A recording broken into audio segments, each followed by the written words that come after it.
Olá pessoal, mais uma vez estamos aqui juntamente com vocês para darmos a continuidade, não é, aos estudos desse trimestre que versa sobre o Evangelho de Jesus Cristo segundo Mateus. Não é? Gostaria de dizer da minha alegria de estar novamente com vocês aqui mais um dia que o Senhor nos permite.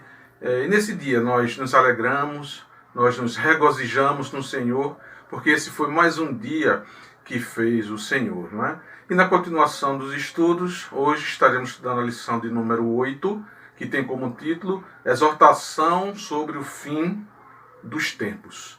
Exortação sobre o fim dos tempos. Não é? E a partir desse momento dos ensinos de Jesus Cristo, ele vai começar a falar algumas coisas que já vão dar indício do final dos tempos, já vão dar indício, não é, de para que rumo tomará a sua vida, o seu ministério. Não é?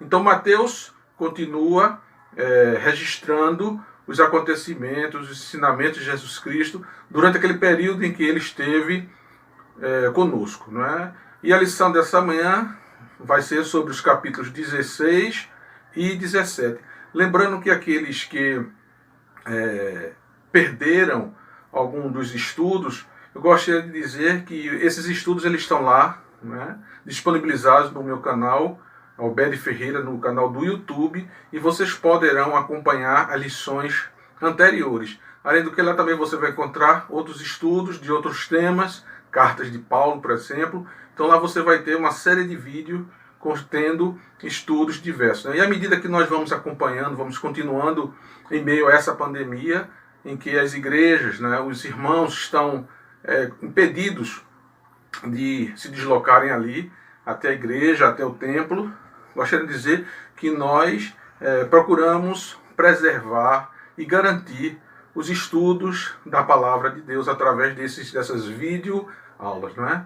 Então, o estudo continua, né? Os estudos continuam, estamos estudando capítulo por capítulo o Evangelho segundo Mateus, e dizer que nesse momento da história ali, daqueles acontecimentos, né, o povo, os discípulos com Jesus já haviam atravessado o mar da Galileia, e chegado agora ao outro lado, então esses eventos, esses acontecimentos envolvendo Jesus Cristo vai ter continuidade. Né?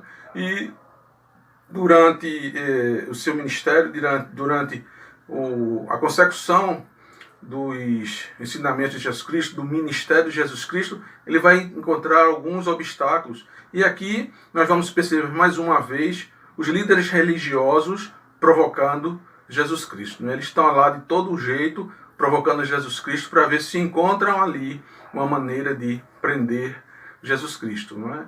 E esse primeiro tópico que fala justamente dos líderes se encontra em Mateus 16, versículos de 1 a 4.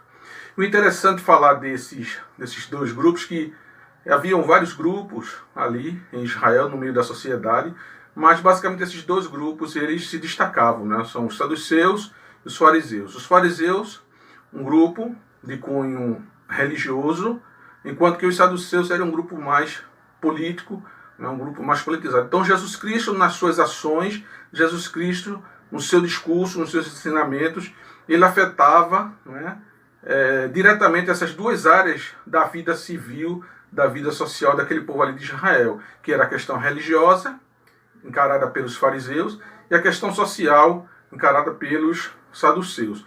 E o interessante nesse episódio, não apenas Jesus, mas o próprio apóstolo Paulo, ele vai ter um episódio se envolvendo com esses dois grupos aí. Teve um momento que Paulo foi levado perante o Sinédrio, e isso a gente pode ver lá em Atos capítulo 23, versículos 6 e 7, em que os saduceus eles estavam lá argumentando, estavam arguindo, admoestando Paulo, né? E de repente chega um grupo de fariseus. Então, eles estavam ali discutindo sobre a existência ou não da ressurreição. Né? Então é interessante que Paulo, na sua sagacidade, na sua inteligência, na sua esperteza, na sua vivacidade, Paulo começa a alegar, né, diante dos fariseus, que aquele estava ali sendo arguído justamente por ele acreditar, por ele crer na ressurreição. Então, vendo aquela situação, os fariseus vão em defesa, não diretamente de Paulo, mas vai em defesa da ressurreição, né, da instituição ressurreição. E aí o texto fala que as coisas tumultuaram, e aí o rei lá, ele pede, o governador, ele pede para que Paulo seja retirado do ambiente, porque o ambiente estava muito tumultuoso e estava Paulo colocando a sua vida em risco. Então Paulo, sabiamente, coloca um grupo como outro ao outro, aproveitando essa rivalidade entre eles. Mas o que nos chama a atenção é que, mesmo sendo eles grupos rivais, não é? Mas eles se reuniram, eles se juntaram contra Jesus Cristo. E hoje o Brasil está vivendo uma situação como essa, onde grupos rivais, lideranças rivais, né, estão se reunindo, estão se juntando para combater o governo atual. Não estou aqui fazendo nenhuma apologia política partidária, mas apenas destacando, mostrando a percepção que nós devemos ter da nossa realidade para podermos contextualizar com a palavra de Deus. Não é? Então, naquele momento ali, os fariseus eles pedem ao Senhor Jesus um sinal dos céus, ou seja, uma maneira de Jesus Cristo teria que provar para eles que Jesus era o Messias. Não é? Mas Jesus Cristo, contra-argumentando com eles, Jesus Cristo vai dizer, olha, vocês olham para o céu, vocês sabem se vai fazer chuva, se não vai fazer chuva, se vai fazer frio ou se não vai fazer frio. E interessante que nós também hoje temos um hábito, né? Pelo menos aqueles que se dizem mais antigos, eles olham para o céu e sabem se vai chover, se o vento frio é o vento de chuva, que vai trazer chuva, né? Se o tempo está mais seco, a garganta fica seca. Então, nós conhecemos os tempos naturais. Mas aí Jesus Cristo vai chamar a atenção deles e dizer, né, vocês conhecem os tempos, né, mas não conhecem, né, os tempos do Messias. Quando a gente vê lá em João 4, aquela mulher samaritana conversando com Jesus, vejamos que a mulher era samaritana, ela era desprezada. Mas quando Jesus Cristo começou a falar da vinda do Messias, ela disse, ela reconheceu, né, eu sei que é de vir o Messias. Ou seja, sendo ela uma mulher samaritana, ou seja, desprezada dos judeus, ela sabia que o Messias haveria de vir, porque os judeus, justamente os fariseus, não se atrapalharam com esses sinais, não perceberam os sinais que Jesus estava dando ali naquele momento.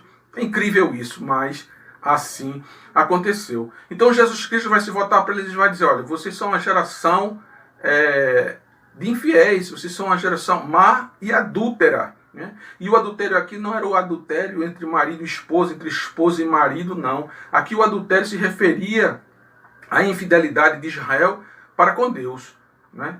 Criaram tantas leis em cima das leis de Moisés, que o relacionamento com Deus ficou conturbado. Na lição anterior, nós vimos que eles estavam tratando da questão do cuidado dos pais, a falta de cuidado com os pais para alegar Corban.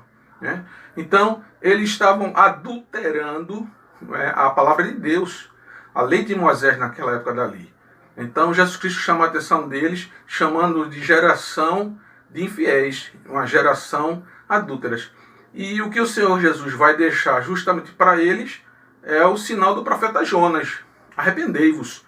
Jonas, capítulo 3, versículos 4 e 5 está lá escrito, não é? Que o discurso, a mensagem para aquele povo de Israel ali, naquele momento dos dias de Jesus, era uma palavra de arrependimento. Eles precisavam se arrepender. E a gente conhece ao longo da história pregressa, a história passada, né, de Israel, eles sempre tiveram dificuldades em se manter fiéis a Deus. Né? O segundo ponto que nós destacamos nessa lição é que Jesus vai usar a figura do fermento no pão ou um fermento na alma.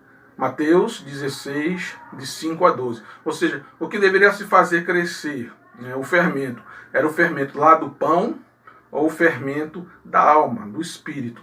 Então, os discípulos atravessaram o mar, mas se esqueceram de comprar o pão. Então, era esse o contexto em que Jesus Cristo ele coloca os seus ensinamentos. Então, Jesus fala do fermento, né, mas não do pão, e sim da má influência das instituições religiosas, dos pensamentos ideológicos, filosóficos e religiosos daquele momento dali. Então Jesus Cristo vai estar falando que os ensinamentos dos fariseus e dos saduceus estavam assim, contaminando a convicção, não é, religiosa do povo de Israel. Ou seja, o povo de Israel continuava sendo conduzido por ensinamentos heréticos, ensinamentos que contradiziam a palavra de Deus, não é? Seria possível que, diante de tantos milagres que Jesus Cristo já tinha operado ali até aquele momento, seria possível que aquele povo, o povo de Israel, ainda não tinha conseguido distinguir e perceber que aquele Jesus era o verdadeiro Messias de Deus? Será que os milagres, quer dizer, o povo e os próprios discípulos estavam assim sendo envolvidos por aquelas heresias, né?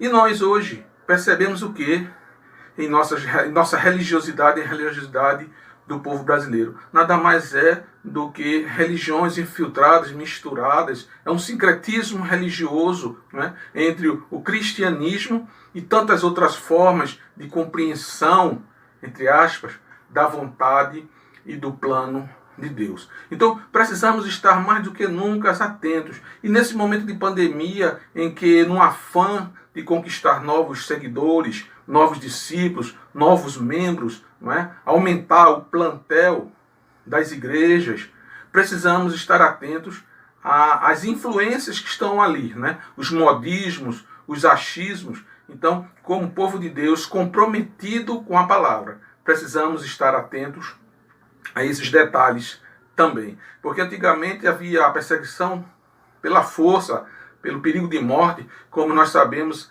a morte, o martírio de muitos dos apóstolos de Jesus Cristo, dos servos de Jesus Cristo. E aí nos chama a atenção de que esse evangelho que chegou até nós hoje é um evangelho valoroso, riquíssimo, porque inclusive não apenas com o preço de sangue de Jesus Cristo, mas com o preço de sangue de muitos dos nossos irmãos, que não abriram mão, não é, da sua vida, não abriram mão da sua fé, para que esse evangelho chegasse até nós. Hoje são as sutilezas do mal que têm desviado a atenção, têm colocado em risco a fé de muitos dos nossos irmãos, tá certo? Então precisamos estar atentos. A terceira observação que eu faço, né, o terceiro tópico, se divide em dois. Primeiro são as declarações de Pedro, ou seja, a declaração que Pedro vai fazer, depois o preço da cruz, né? Há um versículo na Bíblia que diz que a boca fala daquilo que o coração está cheio. A boca fala daquilo que o coração está cheio. Então essa declaração de Pedro se encontra ali em Mateus 16, dos versículos 13 a 23. Então Jesus pergunta aos seus discípulos, né, o que é que as pessoas ali, naquela sociedade, dizem ser Jesus Cristo, né? Eles vão dizer, uns dizem que é Elias, outros dizem que é João Batista, outros dizem que é Jeremias, né? E aí em seguida o Senhor Jesus vai perguntar, e vocês, que dizem que eu sou? Então é dentro desse momento que Jesus Cristo queria saber aonde estava a mente e o coração dos seus discípulos. Se eles estavam na realidade dura, na realidade difícil em que eles viviam, ou se o foco deles, o foco da fé, do desejo de aprender, estava em Jesus Cristo, né? Jesus Cristo, filho de Davi, Jesus Cristo, filho de Davi. Eles reconheciam em Jesus Cristo descendente real de Davi. Então, muitos deles acreditavam que Jesus Cristo, que esse Messias vindo esse rebento vindo de Davi, viria assim como Davi, um homem guerreiro, montado em cavalos, com espada na mão, escudo, né, para defender e para livrar Israel do jugo daqueles povos ali, no caso, o povo romano. Mas Jesus Cristo, na realidade, vai mostrar ao longo do seu ministério que Jesus Cristo estava mais preocupado em livrar e libertar o homem do pecado, do jugo do pecado, né? Então Pedro vai dizer, tu és o filho do Deus vivo. Veja que declaração maravilhosa, aquela declaração. E o Senhor até elogia Pedro, dizer, não, quem te respondeu, quem te esclareceu, não foi da carne nem do sangue, mas do Espírito. Ou seja, colocou aquela percepção de Pedro entre o homem e Deus, aquela ligação espiritual entre o homem e Deus. Mas logo em seguida o próprio Pedro, ele vai chamar o Senhor Jesus assim à parte, ele vai reclamar com Jesus Cristo por aquilo que Jesus Cristo estava dizendo para os seus discípulos. E Jesus Cristo automaticamente diante de Pedro, Jesus Cristo disse, para trás de mim, Satanás, arreda de mim, Satanás, fazendo uma repreensão. Então, alguns querem entender que Jesus Cristo ali estava expulsando o demônio de Pedro, não é? Mas eu entendo que Jesus Cristo não manda Pedro para trás, Jesus Cristo manda o diabo para trás dele, ou seja, a repreensão é para o diabo. Ali não se encaixava num quadro de possessão demoníaca, porque Pedro tinha consciência, e o texto diz que Pedro ficou aperreado, preocupado com aquela situação. Então, Jesus Cristo ali estava repreendendo o diabo. Evidentemente que naquele momento de fraqueza, Pedro deu ouvido aos sussurros que certamente Satanás fez com ele naquele momento, né? Então, Pedro, naquele seu vigor, naquela sua força, Pedro se coloca dessa maneira diante de Jesus Cristo, mas Jesus Cristo vai e repreende Pedro, né? O segundo ponto é justamente Mateus 16, de 24 ao 28, que vai falar sobre o preço da cruz. Então Jesus disse que segui-lo, né, não seria fácil, seria muito difícil. E aqui a cruz, a gente entende como sendo um símbolo de amor e de sacrifício. E quando Jesus Cristo diz, né, aquele que quiser vir após mim, negue-se a si mesmo, toma a sua cruz e me siga, esse era o exemplo que o próprio Jesus Cristo estava dando. Por amor ao homem, por amor à humanidade, Jesus Cristo estava entregando a sua vida. Então, a partir do momento que o homem nega-se a si mesmo, segue a Jesus e toma a sua cruz, o homem está dizendo que ama Jesus e está disposto a fazer esse sacrifício, né, para seguir o Mestre. Mas o importante é salientar que, em meio a esse sofrimento por seguir a Jesus Cristo, há uma grande recompensa final, que é estarmos com o nosso Senhor Jesus Cristo ali na glória. E o texto da palavra diz também que aquele que me negar diante dos homens, eu o negarei diante do Pai. Mas aqueles que me confessar diante dos homens, eu o confessarei diante do Pai. Então existe um conjunto de promessas. O reino de Deus, ele é completo. Cabe a nós alcançarmos a dimensão e a profundidade desse evangelho, desses ensinamentos de Jesus Cristo. O quarto ponto, né? A glória do rei é revelada, né? Eu gostaria apenas de fazer uma ressalva aqui, que essas breves reflexões que nós fazemos são apenas pinceladas, né, das grandes riquezas que nós encontramos nos evangelhos na palavra de Deus, né? São pinceladas rápidas, porque o vídeo ele também não pode ser muito longo, mas são pinceladas que nos chamam a reflexão, nos trazem a memória dos ensinamentos da palavra de Deus, né? Então aqui, nesse momento agora, Jesus Cristo vai revelar a sua glória, a sua majestade diante dos seus discípulos, quando em Mateus 17, versículos de 1 a 13, nós vamos ver a questão da transfiguração. Não entraremos em grandes detalhes, em maiores detalhes sobre a transfiguração, até mesmo porque os irmãos têm seu texto, mas estamos aqui apenas pincelando, mostrando alguns aspectos desses versículos, desses capítulos que nós estamos estudando.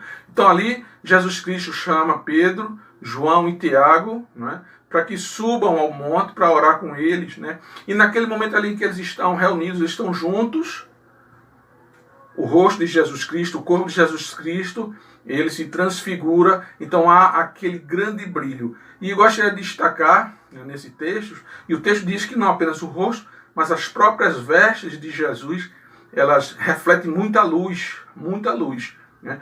Trazendo dos estudos seculares a figura dos astros, né? Conhecimento dos astros. Então existem astros luminosos e astros iluminados. O Sol, ele é um astro luminoso, ou seja, ele tem luz própria. A Terra é o astro iluminado, cuja luz é um reflexo da luz do Sol. Então ali é feita uma comparação entre Moisés e Jesus. Êxodo 34, 29, a gente vai ver que aquele episódio envolvendo Moisés, que o rosto dele resplandece, o rosto dele brilha, mas o texto diz, e os ensinamentos nos mostram, que aquele brilho ele era transitório, ele era passageiro, já tipificando Jesus Cristo. Só que agora aqui com Jesus Cristo, né, esse brilho ele é real, esse brilho emana do próprio Jesus Cristo. Enquanto Moisés foi um ser iluminado, Jesus Cristo era o ser luminoso. E naquele momento Jesus Cristo permite aqueles seus 3 discípulos perceberem aquilo ali para mostrar a glória de Deus, a glória do próprio Jesus Cristo, né? Que aquele brilho era um reflexo interior, aquela luz emanava do próprio Senhor Jesus e também, principalmente, para fortalecer a fé dos seus discípulos. Então, nesse momento aqui, Jesus Cristo já começa a se revelar de maneira sobrenatural sobre a sua vida. Até então, Jesus Cristo estava abordando aspectos sociais, né? Aspectos filosóficos nos seus enfrentamentos, nos seus embates com seus opositores, mas aqui agora Jesus que vai mostrar um lado divino, né, da sua essência e da sua natureza. No texto de Moisés existia ali a figura, né, das testemunhas que estavam presentes, que eram Arão, Nadab e Abiú. Aqui Jesus Cristo vai contar justamente com o testemunho de 3, né, que são Pedro, João e Tiago. Então havia testemunha daquilo que estava ali acontecendo com Jesus naquela transfiguração. Então vejamos que agora são aqui momentos em que Jesus vai dar os primeiros sinais dos fins. Né? A lição de hoje não vai abordar os fins dos tempos, mas já vai mostrar Jesus iniciando essa abordagem. O quinto e último ponto abordado na lição desse dia vai mostrar mais 2 milagres que Jesus opera. Mateus 17, de 14 a 27. O primeiro dele era do menino epilético. E o texto vai dizer que aquele menino ele era filho único de um homem e ele sofria, né, daquele mal, daquela enfermidade. Então, desesperado, né, diante de Deus, diante daquela situação, o pai lhe procura Jesus. O texto mostra, o texto relata que ele se ajoelhou aos pés de Jesus como um símbolo de humildade, de reconhecimento da soberania de Deus, né?